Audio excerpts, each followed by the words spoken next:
So welcome to the podcast, Julie. Thanks so much for having me. So I'm super fascinated by your work. I remember Dr. Northrup mentioned you a lot of times. She talks about you often, and I'm just intrigued by the perception and the connection and what you see that we don't see. And I do believe, because you had mentioned that what you have is something that is learned. And I do believe that. I do believe that if we spend enough time with intention, we are able to tune in and see much more than what meets the eye in the physical world. So I'd love for you to share your background, when you discovered you had this gift, just pretty much everything about you. Okay. Start from the beginning. I'm a lot older than you are, so that'd take a long time. No. Basically, I'm an entrepreneur and an inventor. I have invented surgical devices sold throughout the world. Some have been on the market, Michelle, for 30 years. Wow, amazing. And I had a manufacturing company that we manufactured surgical devices. I sold that 5 years ago. And I'm an entrepreneur. I have founded 9 companies in 5 industries. And amazing. So I tell people I'm a businesswoman who learned how to do woo-woo, and I'm a buffet of psychicness. Yeah, I love it. Once you tap into spirit, you can do it all, which is what I do. You know, some people are just medical intuitives or just psychics or just animal communicators or whatever. It's all the same vibration. Mm-hmm. And so once you're able to tap into that vibration and then validate the information you get, you can take it anywhere you want. And I teach a class actually to people all over the world to learn how to do what I do. The only prerequisite, Michelle, is you got to speak English, because that's the only language I speak. So where do you teach that class, by the way? I do. It's online. We use Zoom. Yeah. Okay. We use Zoom. And Dr. Northrup has taken I'm going to look into that. Yeah. That's great. And actually I teach it once a quarter. And I have 2 spaces left in October, but by the time this airs, we'll already be into the class, and we'll be teaching it. So, right. In the meantime, I believe we all come in with the ability, which is just innate. We all can communicate with spirit. It's just learning to develop and enhance it. We've all had circumstances where we think of someone and then we get a text from them, or we get an email or a call, or we run into them and we say, oh my gosh, what a coincidence. I was just talking about you, and here you are. Well, no coincidence. That's our psychic ability that's happening. And so it's just a matter of tuning into the vibration of spirit. And that's what I teach in my classes, is I transfer that vibrational level to my students, because if you haven't felt it and you haven't been there, you don't know what you're looking for. True. And so that's a lot of what I do. And so I scan people medically. It's like I'm a human MRI. I can see in my mind's eye broken bones, torn ligaments, viral infections, bacterial infections. I watch healings, energetic healings, that something gets removed, something gets added. Oftentimes I see healings that emulate what I saw in the operating room for all those decades when I was in that industry. Sometimes I see healings, Michelle, that utilize methodologies and devices that haven't been invented yet. But regardless of what I'm seeing, I'm very descriptive with the person with whom I'm working, because if they can envision it, or at least get a sense of what I'm seeing, it's going to help implement the healing into their body. Wow. Pretty amazing. That's fascinating. And I watch healings that show that body parts show up differently on scans when they go back and they get an x-ray or something. That's incredible. I've had doctors throughout the years call me and say, all right, what are you doing with my patient? How's this stuff work? So intriguing. Really fun. I just had a question. So you were saying, what I find really interesting is that you were saying that just having the patient scan or almost see what you see or tune into what you see, just the awareness of their awareness basically just heals them. Well, it helps integrate the healing into their body, because we can't affect anybody else's reality because we can't control their thoughts. Likewise, nobody can affect our reality. And that's what healers and doctors and everybody does. We suggest things, we do, like in my case, I'll do an energetic healing, and it's spirit working through me and with me, Michelle. And so that goes into their energy field. And then it's that person's spirit who decides how to utilize it, or even to utilize it. And it's all predicated on what their spirit wants to explore in this lifetime. Right. So we don't have control over that. That's right. It's free will. Yeah, exactly. And I worked with a woman this morning, a client. All of my calls are done online or on the phone. I mean, I work remotely with people from all over the world, and it's like they're standing there. My spirit connects to their spirit. I can see in my mind's eye whatever's going on in their body. And I only do that with permission, by the way. I don't scan anybody. I know. I read that and I thought that was great. I really like that. Yeah, well, I think it's an intrusion. It's like a HIPAA violation. Yeah, totally. Intrusion of their privacy. Totally. Yeah. So I was working with her, and we were talking about her husband had just passed within the past year, and she said he died and they weren't on good terms, and she was worried that he was mad at her because she didn't do enough for him. And I said, we all decide when we go, where we go, who's with us when we go, what the circumstances are. And so you don't have control over that. Like, you can't control anybody else's reality while they're alive. You can't control whenever anybody else dies. Same thing. So I think a lot of people have guilt about those kinds of things, which is so unnecessary because it's not an option. Yeah. It is. It's so fascinating. And really the bottom line is that nobody dies, really. That's right. Yeah, we just change. It's the old second grade science lesson, the ice cube melts into the water and the water evaporates, and it's all still the same thing. It's just in different forms. Right.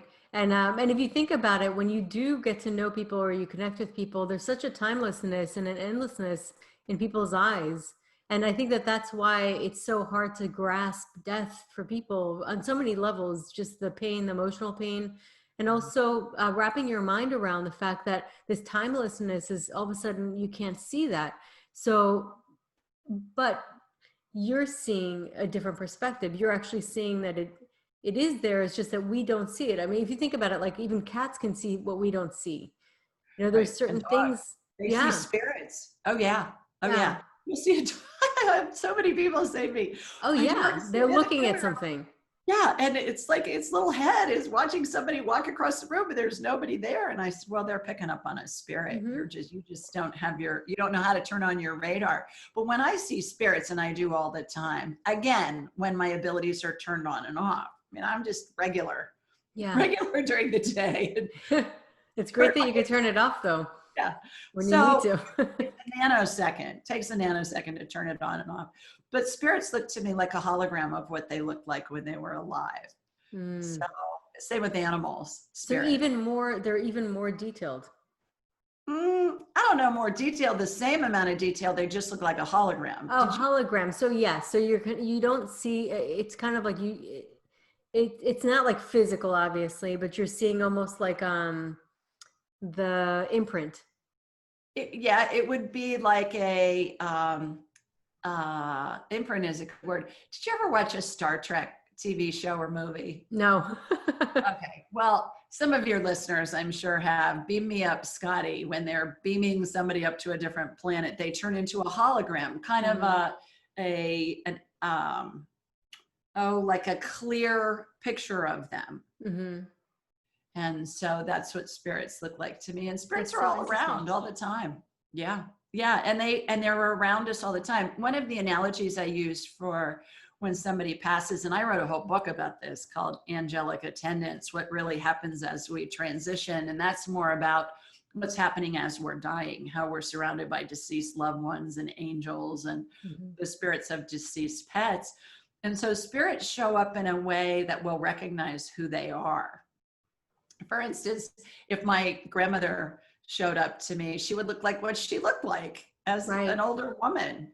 And so as somebody's dying, there are hundreds, if not thousands, of spirits in the room to welcome them. I call them the Welcome to Heaven Committee. That's amazing. And they show up in period dress. It's interesting. There'll be people from perhaps the Middle Ages, cavemen, 1960s, current day people. Yeah. That is so crazy. It's so fascinating. And, I want to talk about I know that one of the most difficult things in human life is really understanding and wrapping your mind around it, because I think we need meaning, we need to understand, we need to have some kind of meaning, even in, if we find meaning in difficult things, it Right. gives us hope, or it gives us at least something to move on. Right. It helps us move on.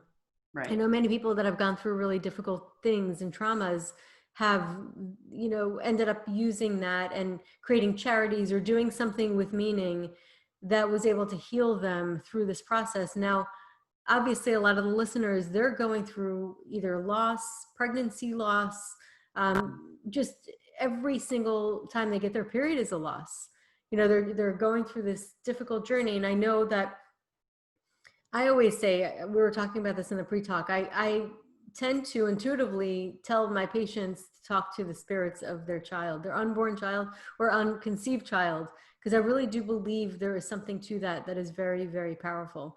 I want you to talk about that from your perspective. How do you see all of that? Yeah, baby's energy is attached to the mom's energy field before they're conceived, sometimes years, a lot of years before. And they look, Michelle, they look like an orb that you'd see in a photograph, maybe a family picture, and there's orbs or an orb in there. And oftentimes we'll say, oh, that must have been a speck of dust that the light picked up or something. No, it's a spirit that our digital cameras are picking up. And so they hang out above the mom's shoulder, and then they're spaced out. They look like if you're driving by an airport at night and the planes are all getting ready to land and they have their landing lights on and they're in the sky and they're spaced out waiting for their clearance to land. That's what they remind me of. They're spaced out above the mom's shoulder. And it's both birth babies and adopted babies too, interestingly enough. Yes. So they remind me of the orb that Glenda the Good Witch flew into Munchkin Land in, in The Wizard of Oz. That's what it looks like. Wow. And how the first time I saw this, the first time I realized, gosh, this was over 15 years ago, probably going on 20 years ago, of adopted babies, how they attach to the mom's energy field too. I was at a party and a friend introduced me to a friend of hers, and she was having some kind of stomach ache or something. And she said, Julie, it's a medical intuitive, have her scan you. And so I did. And this woman had baby's energy on top of both shoulders. And I said to her, are you pregnant with twins? And it was the same, the same time. They weren't spaced out. And I said, are you pregnant with twins, or are you like, what's up with twins?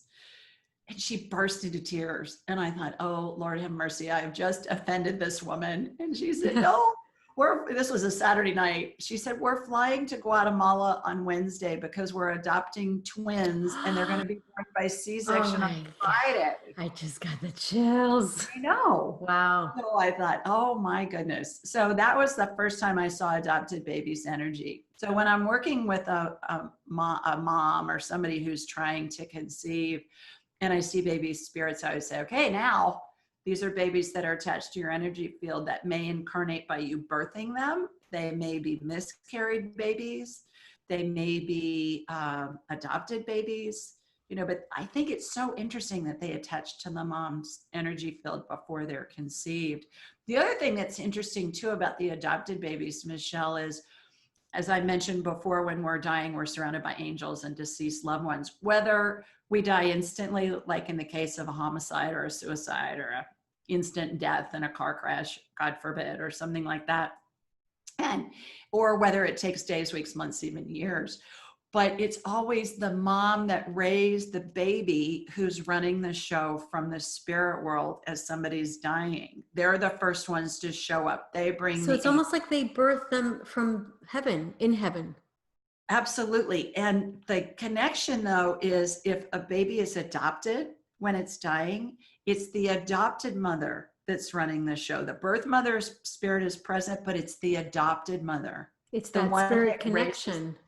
It's that spirit connection. And adopted mothers and adopted children really get emotional when I tell them this, because they chose that beautiful mother, as well as they chose the birth mother as the portal to come in. But that mother who's the adopted mother is the one that baby chose to raise them. And we all choose our parents so that our lives can have a basic trajectory so we can explore whatever our spirit wants. Lord. Yeah, I think it's so heartwarming to hear that. And when somebody's dying, it's the maternal spirit that's closest to the person who's dying. So for instance, my mother's deceased. So if I was dying, it would be my mother. If my mother was alive, it would be my maternal grandmother. If she was still alive, it would be her mother. It's always on that maternal line. That is so interesting. And that holds the same for adopted babies as well. It's that maternal line of the adopted babies, adopted parent, mother. So here's a question that kind of came up in my mind as you were talking about it. You said that the spirit, sometimes for years before they actually find the spirit, have the baby, whatever it is, or conceive, they attach way before. I'm wondering if there's a correlation to the moment they attach to the mother and that urge, I need to conceive, and then sometimes they'll have that urge and that pull and that calling, but won't necessarily be able to physically conceive. And is that pushing them towards adoption or a different path? I get a no on that. I get a no. I've never been asked that question. That's a great question. I get a no that it doesn't have the urge. That's all the free will thing. Okay. And even miscarried babies, their spirits show up when somebody's dying. Those baby spirits are around those moms, the miscarried babies and the stillborn babies and the, babies that it's wild because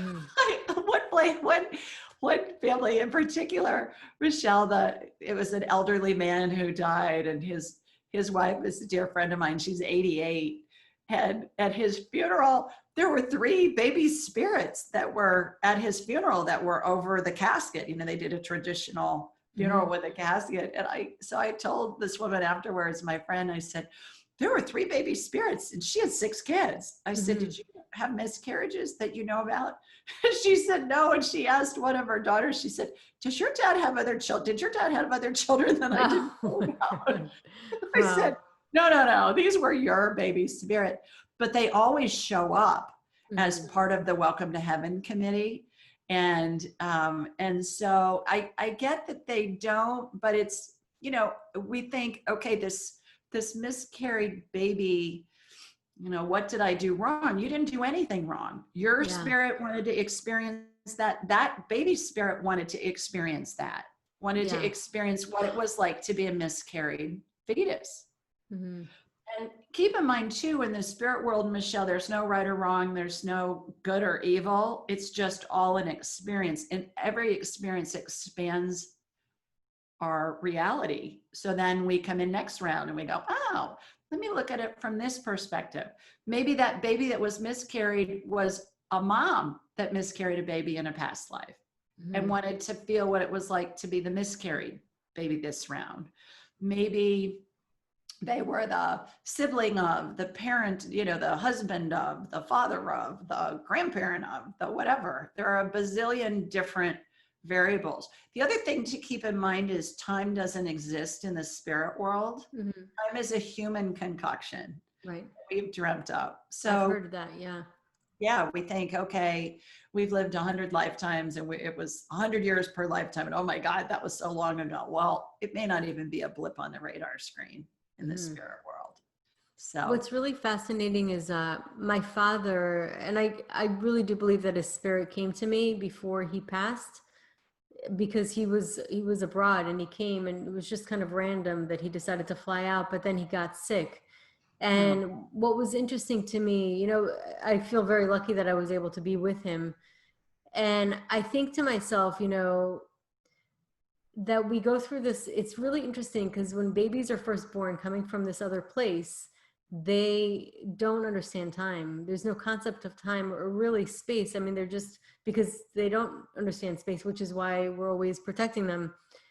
Well, it was interesting because the things that he started losing before he started to transition was he had no sense of what year it was, and he had no idea where he was. It's interesting how we lose that as we're about to transition.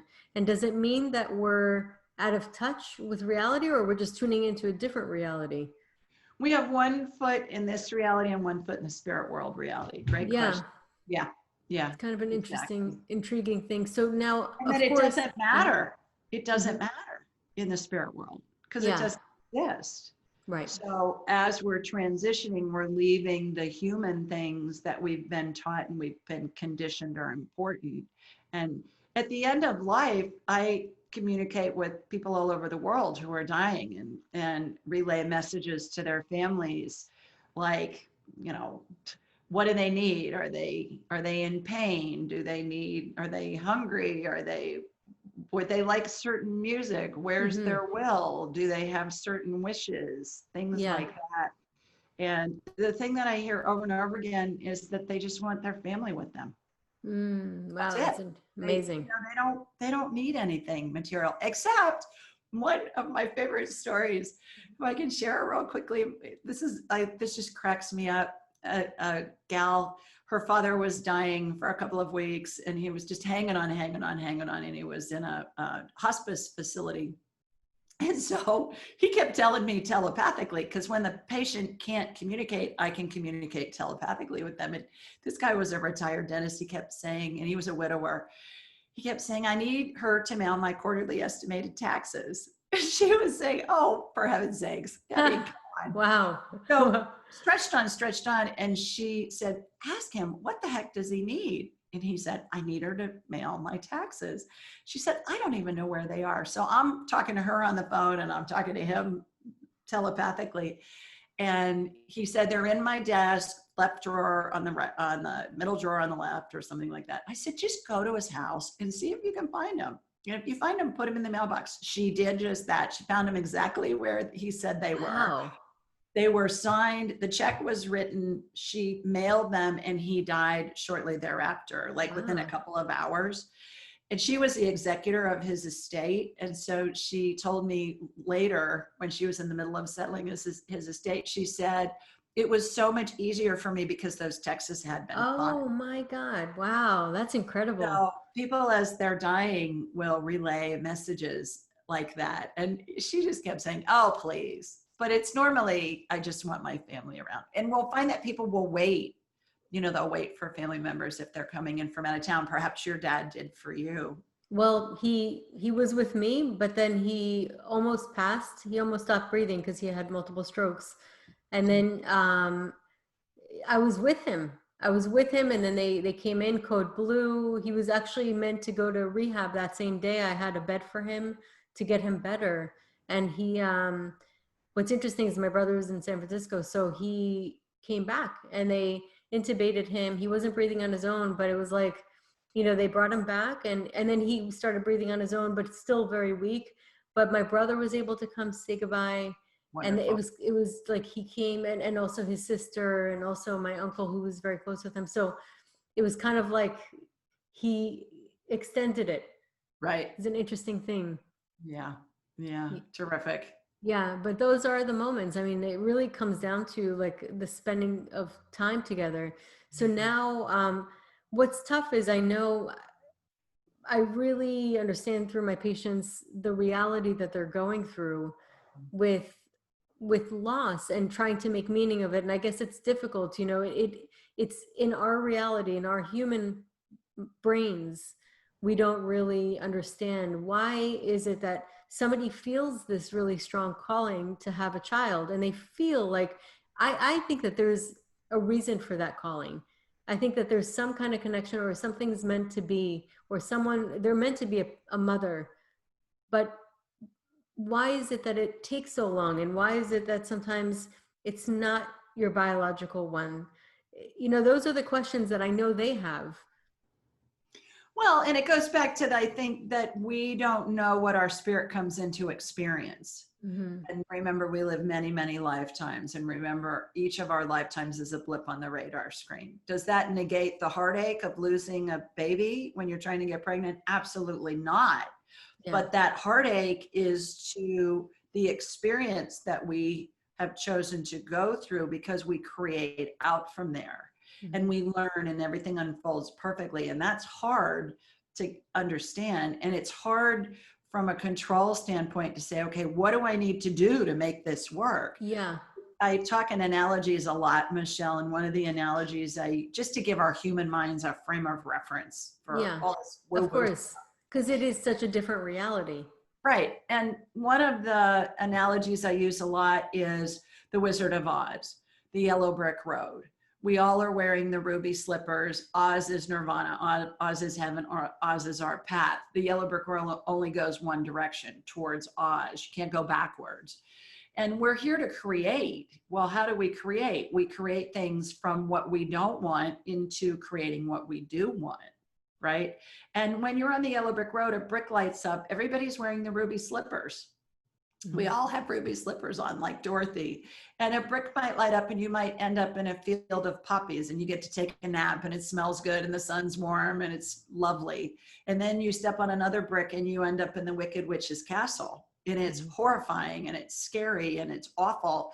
And it's benefiting you because you realize all you have to do is throw a bucket of water on the Wicked Witch and she melts. Right? So again, nothing's good, nothing's bad. It's just all the experience. If we can stay there in that, which is easier said than done, but look at it from a perspective of this is benefiting me in some way, it will become clear to me at some point, then you go forward. And I think to your point about that there's a connection, absolutely. That baby is using the mom as a portal. That baby's choosing that mom. So when that baby is born, whether it's adopted or whether it's a birth baby, that mom is chosen. And so I think it's when the moms end up adopting or even marrying somebody that has children that they raise, they help raise. I mean, that's very common as well. I have a couple of stepkids that were grown and married when I married their dad. My son was 7 when I married their dad. And so I have 5 step grandsons, but they're all mine. Yeah. And then I have a step great grandbaby already, a baby girl that was born a couple of months ago. Oh, that's amazing. People say, well, how does that work? You don't look old enough. I said, well, I was in the 3rd grade when my husband had his first child. That's how that works. But my point is, maybe the mom goes through those miscarriages because they're supposed to adopt. And they wouldn't have considered that, but that baby that they get is the baby that's chose them.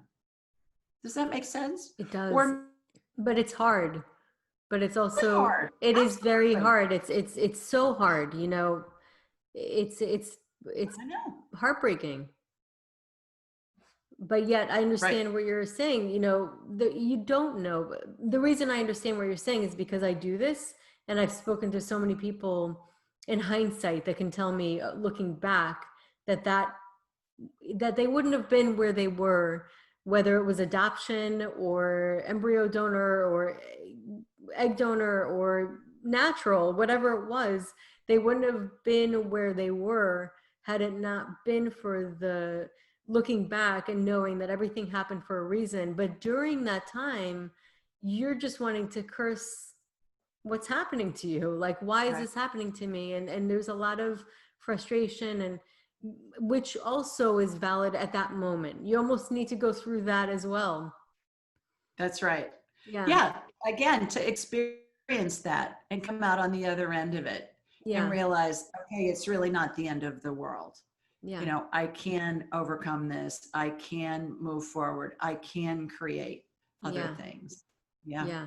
It is, and it's, I guess it's the difficult things of life is when you don't see the full picture. And that's part of it, is that we don't see the full picture, but yet because we don't see the full picture, we learn so much about ourselves and about our strength and the power that we actually have. I'm a firm believer, and as I'm sure you are, that we have so much more power than we give ourselves credit for.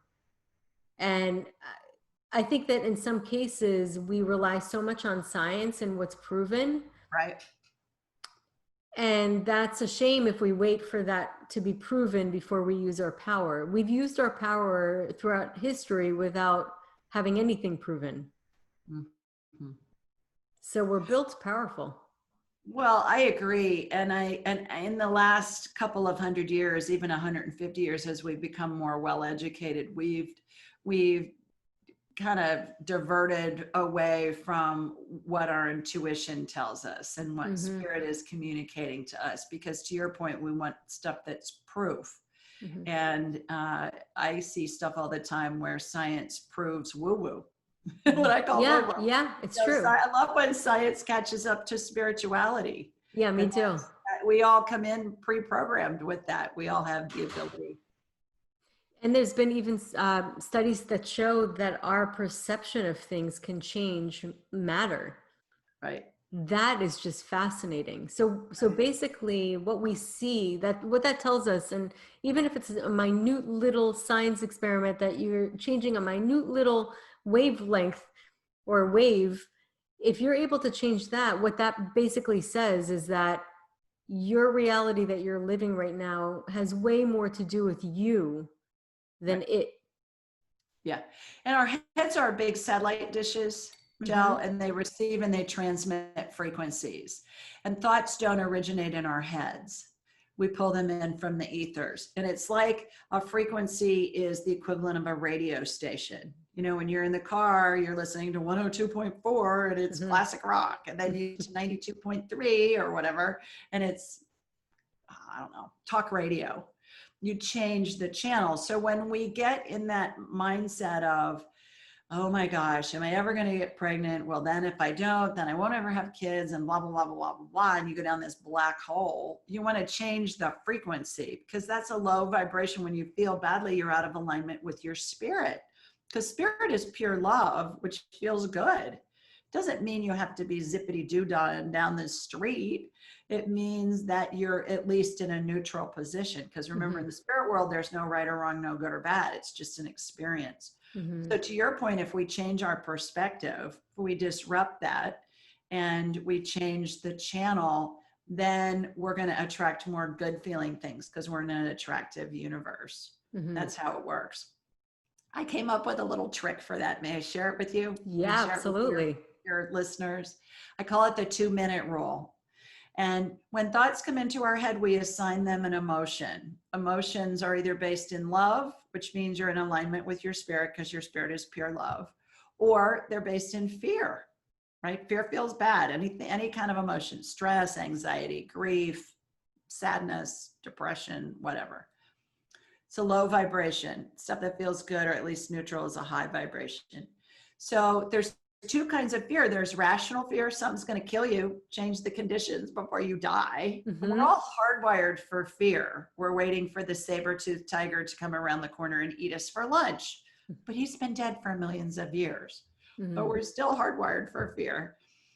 And then there's irrational fear. And irrational fear is something that isn't going to kill you, but it feels like it is. It's every bit as intense. And most of us have irrational fear emotions. It is 99.9% of the negative thoughts we think. And they're fake. They're false. Yeah, it's the negative bias. The negative vibe. So here's the trick. When you're feeling blue, when you're feeling any kind of negative emotion, you ask yourself, kill me in the next 2 minutes? And if it is, change the conditions. Get out of the street before the truck runs you over. If it's not, you know it's fake. I say it's fake news. It's false. And then when you realize it's fake, that lessens the fear. It lets you move forward. But the cool thing about this is once you ask that question, it's a curiosity question. Curiosity is based in love. You know, when you're curious about something, it feels good. You're like, oh, I want to find out more. Maybe I'll go to this site. Maybe I'll go to that site. And it feels good. So you can do that. The best thing about the 2-minute rule is it's free and it's convenient because it works anywhere your brain is, and your brain's usually with you wherever you are. That's right. And you bring up such a good point. I think about curiosity. What curiosity is it's open-ended. Right.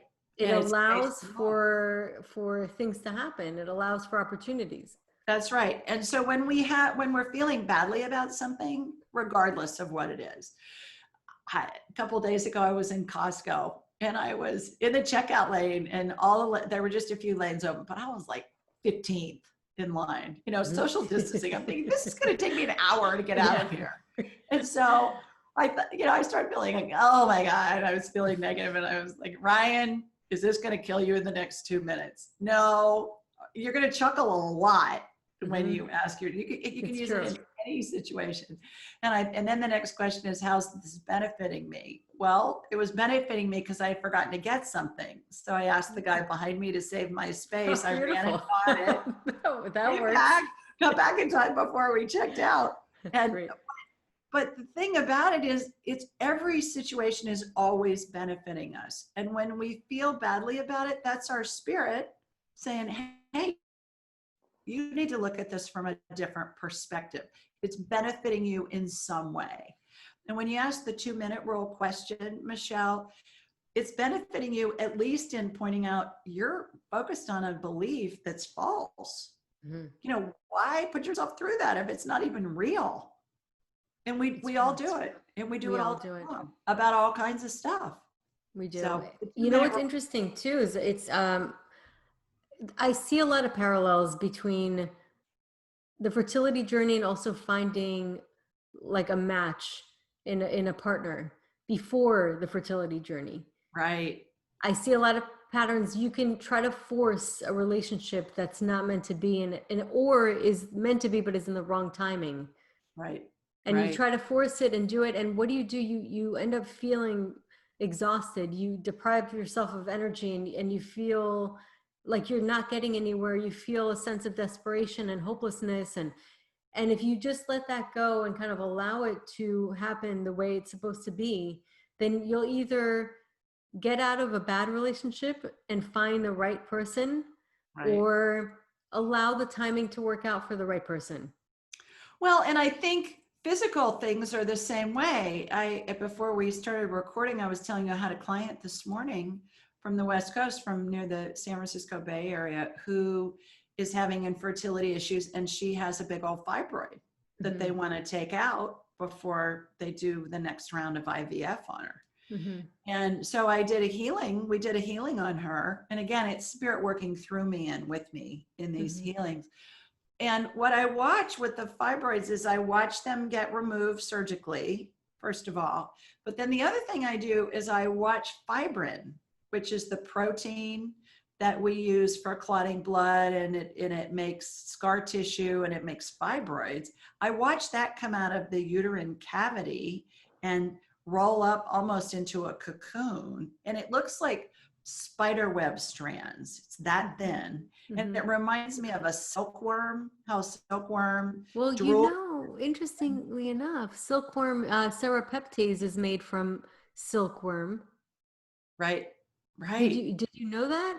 Yeah, so it's called fibroin in silkworms. It's Uh-huh. called fibrin Mm-hmm. in humans. And so I watch all that happen, and then I do a DNA healing, which there's been some kind of a mutation in the DNA that's causing the fibrin to go nuts and create these fibroids. So we did that. So it's like we're correcting the mutation, and all this comes together. And I just told my client, to your point, I said, this is all happening perfectly because the timing is going to be when your child is conceived.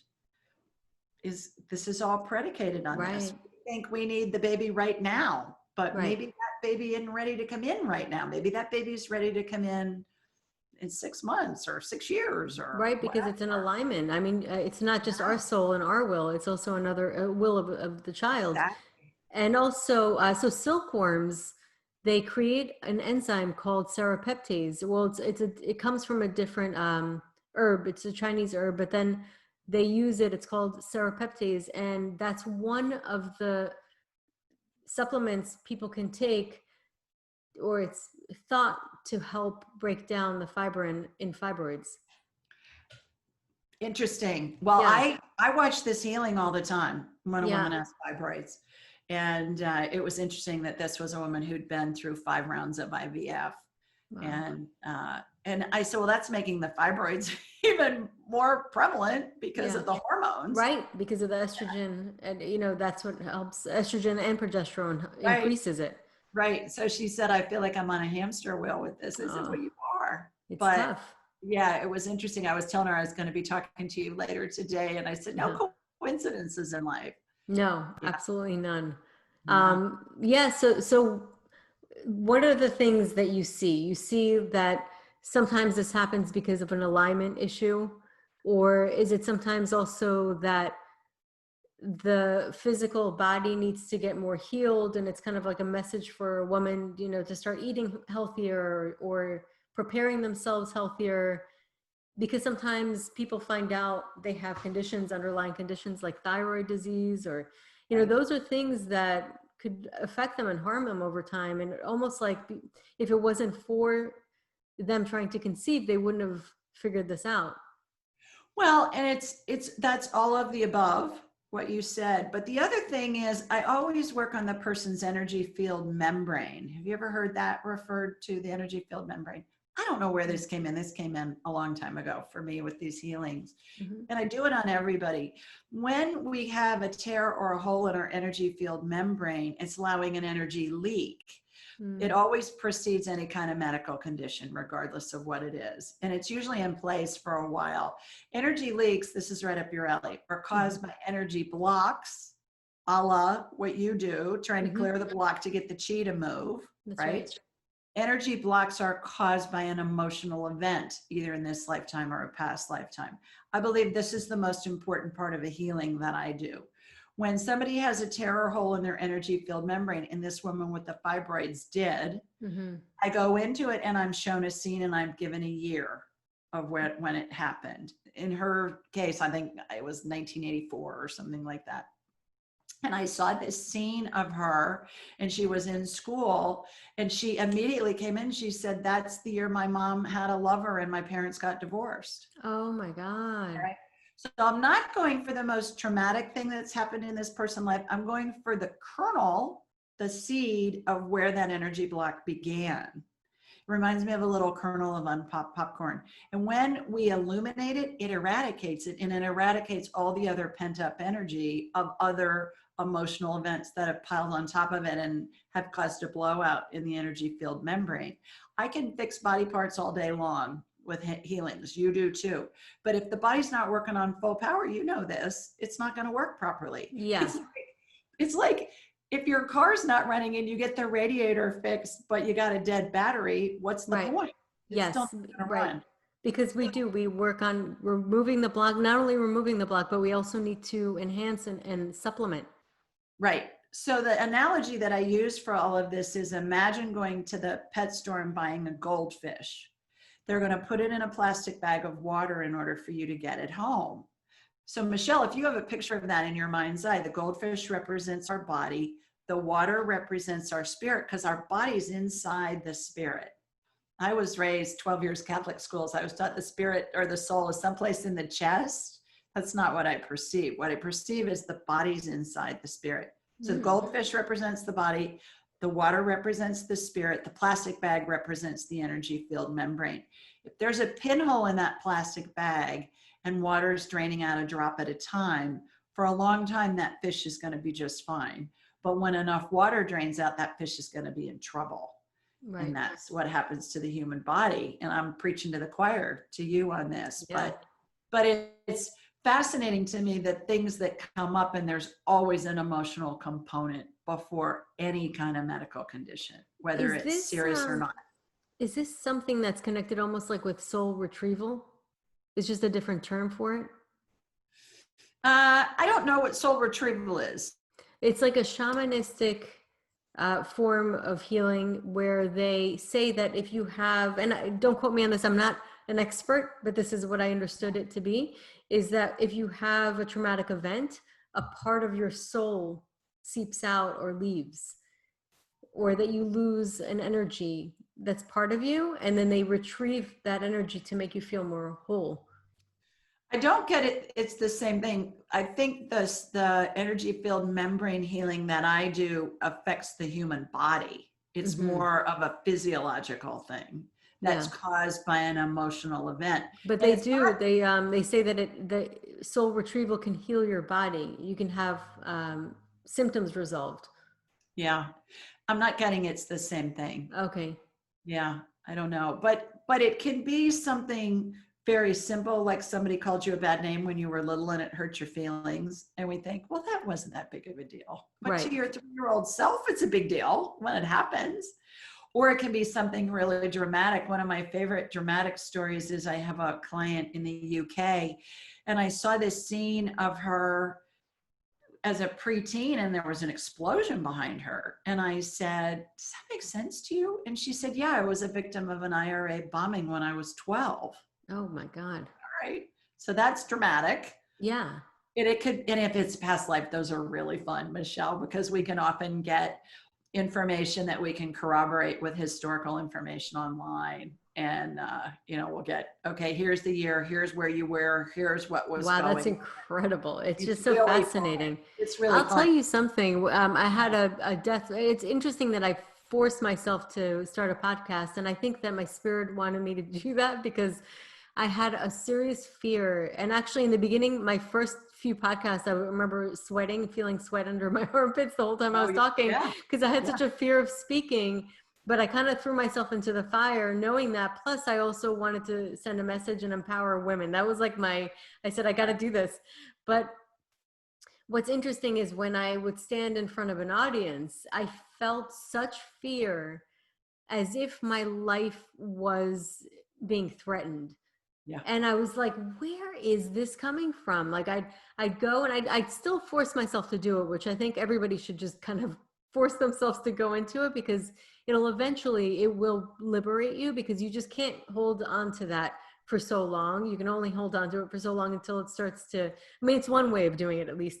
But I remember going and standing in like a crowd or like, a group where I'd have to explain who I was or it would go around the room. And when it was about to come to me, I would start freaking out. Like I'd feel like my heart. And I was like, where is this fear coming from? And I really, literally, this is what came to my mind. Public execution, past life. My life depended on it. I felt like my life was being threatened. I was so afraid. My mouth would dry up. I'd get this crazy sweating and just like my heart would race like crazy. And it was insane. And I'm thinking that's what it was. I'm in front of a big audience and my life is being threatened. And this is like past life, of course, it's like but it's like an energetic thing. And I think to myself, there were so many of them that there's no wonder that so many people are afraid of public speaking. It's crazy. It's the number one fear. Well, and that's where you use the 2-minute rule. Mm-hmm. It's going to kill me in the next 2 minutes. No, which tells you it's false fear. I mean, it feels like it's going to kill you, but it's not. Does. It feels like it. You're making stuff up there. And so it lessens the fear. It lets you take a step forward and do that. But interestingly enough about the past lives is how I do past lives. And again, I teach all this stuff in my classes. How I do past lives is I envision myself in this endless hallway, and it's really narrow and it has really tall ceilings, like 40 feet tall or more. And the walls are lined with 12-inch by 12-inch square mirrors. And of course, I was probably potty trained too early because the mirrors are all perfectly aligned vertically and horizontally, You would appreciate that with your past life as an architect, right? Yes. So I'll ask a question like, does Michelle have any past lives that are affecting her fear of speaking in this lifetime? And the ones that correlate, Michelle will come out from the wall as if they're on a hydraulic arm. And then I'll say, show me, and that'll give us a sense of how many of them there are. And then I'll say, show me the one that correlates the most, and that one will come out the farthest. And then I'll envision myself walking into it, and I'll be given a date, where it was, what was going on, what your name was most of the time, things like that. And we'll be able to correlate, okay, here's what happened in this past life. Here's how it resonates with what's happening in your current life.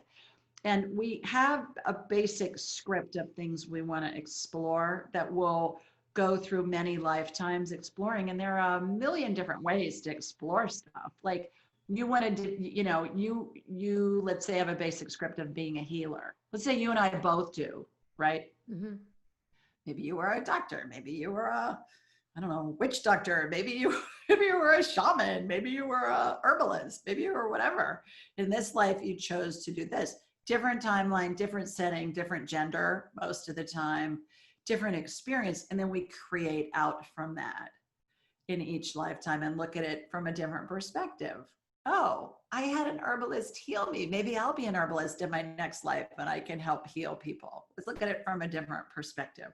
Remember, no time in the spirit world. So it might not even be a blip. Yeah. But that's what our spirit does. And spirit sees when we incarnate as fun, which is hard to wrap our heads around when we're going through tough times, but it's just an experience. In heaven, in non-physical, we think of something and it immediately materializes. So not that it's boring, but spirit wants to incarnate because it's fun for us as in human form, according to the spirit perspective, to go through these different life events and create out from them. And to figure things out on our own. Exactly.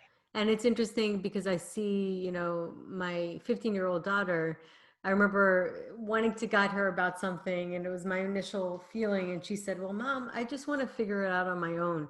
And that's such an instinct I think we all have as humans. We want to figure things out on our own. Mm-hmm. And it's fun. And we're creators. People will say to me, well, I just wish I knew what was going to happen. And I just wish that, you know, I didn't have to wait. And I just go, well, you'll get your wish eventually and you'll be dead. So it's not going to be as much fun. We're here to create. When we're done creating, we go back to non-physical and we go go back to heaven. Everybody goes to heaven. Like all dogs go to heaven. All people go to heaven too, regardless. And then when we're in heaven, we're like, maybe I'll go back next time and I'll explore this. And then I'll choose this family to be born into so that my life can have a basic trajectory so that I can explore being a concert pianist because I'm being born into a family that is a musical family who lives in New York City, and I can go to Juilliard as a 5-year-old and learn how to play the piano. It's just fascinating. All that information that comes in when we do the past life stuff and talk to the person's spirit.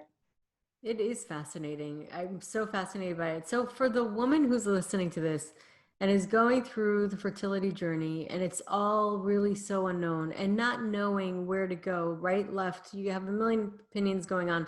How can she connect to her intuition, and how can she also connect to the spirit of the unborn child? What do you suggest?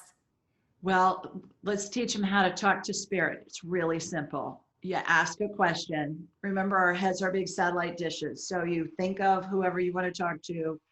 It connects your head immediately to that spirit's frequency, whether it's the unborn baby whose spirit's attached to her body who hasn't been conceived yet, whether it's a spirit guide, a deceased loved one, whomever.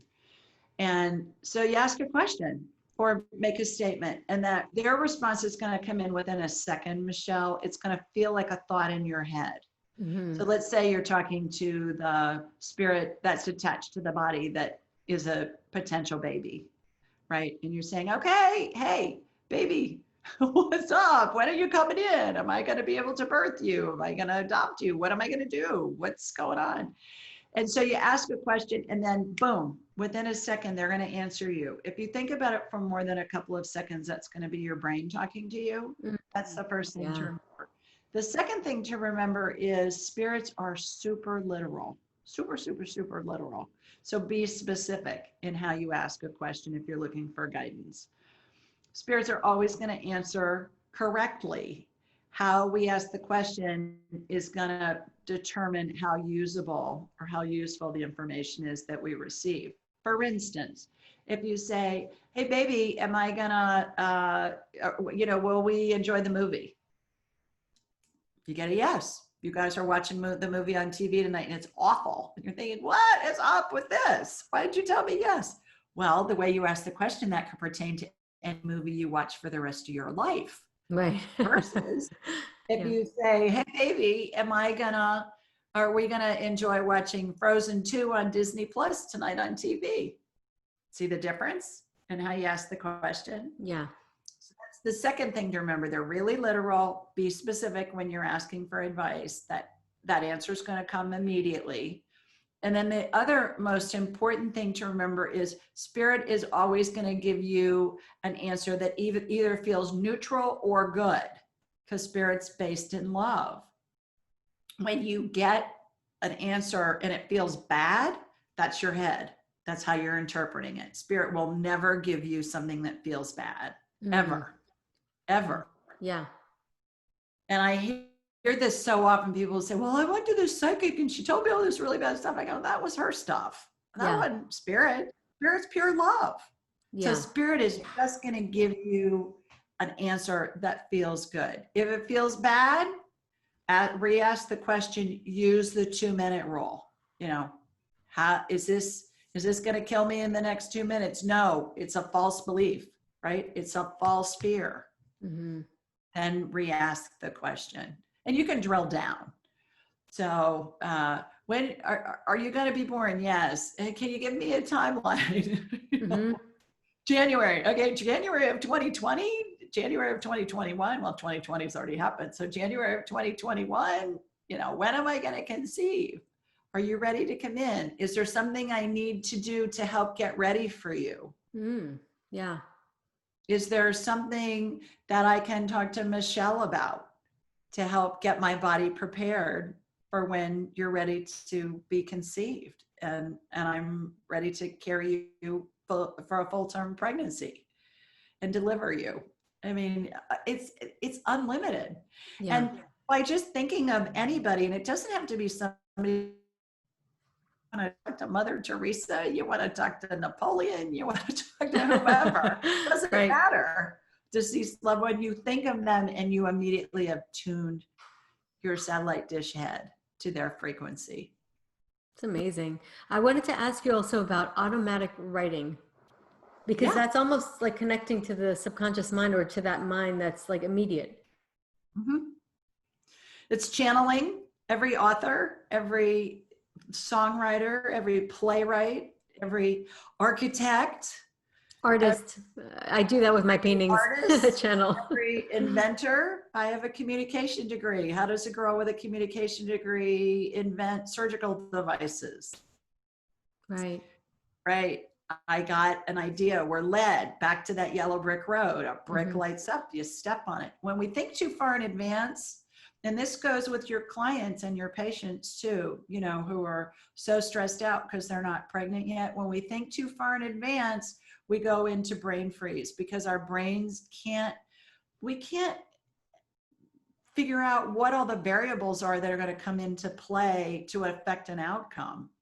So step back, one step at a time. You're going to be led. If it feels good, take the next step. Another Mm. brick's going to light up on the yellow brick road. If it feels bad, don't do it. Follow your intuition. That's spirit guiding you, saying, hey, this feels bad. That means don't do it. It's like an internal GPS system Yeah, that we all have.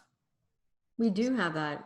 We're Absolutely. born with that. We have this Absolutely. intelligence. I mean, that's why it's like, if you think about all the studies and waiting for proof, all the things that we came up with, who came up with that? Well, Where not did only it come that, from? but science changes too. They Exactly.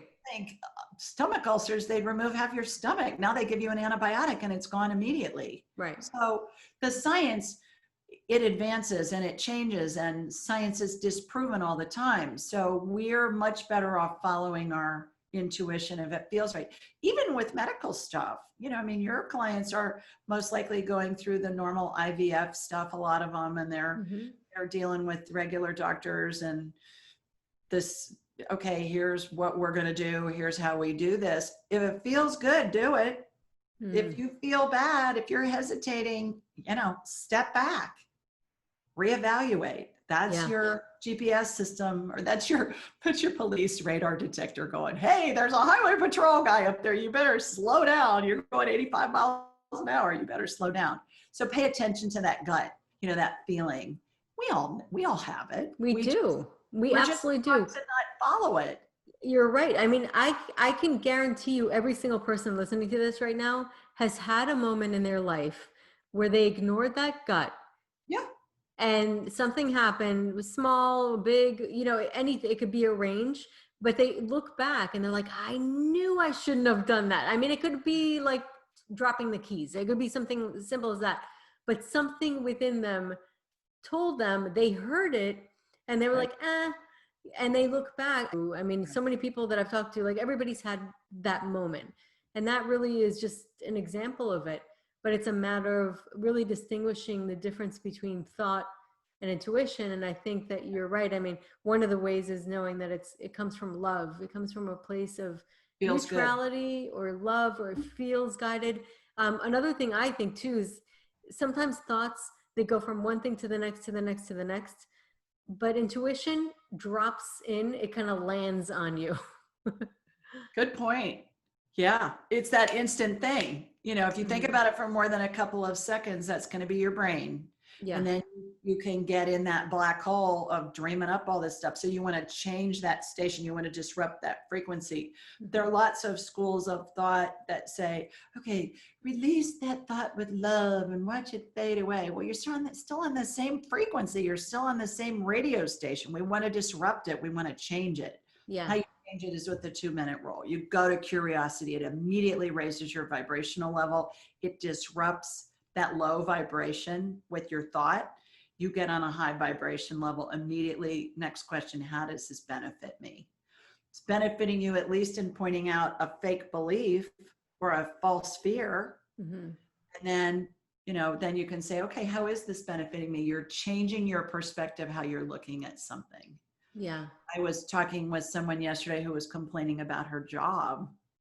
She's a veterinarian, and she was saying, oh my God, the COVID, you know, people, it's just such a hassle, and the tech's got to go get the animals and bring them in, and I got to talk to them on the phone and blah, blah, blah, blah, blah.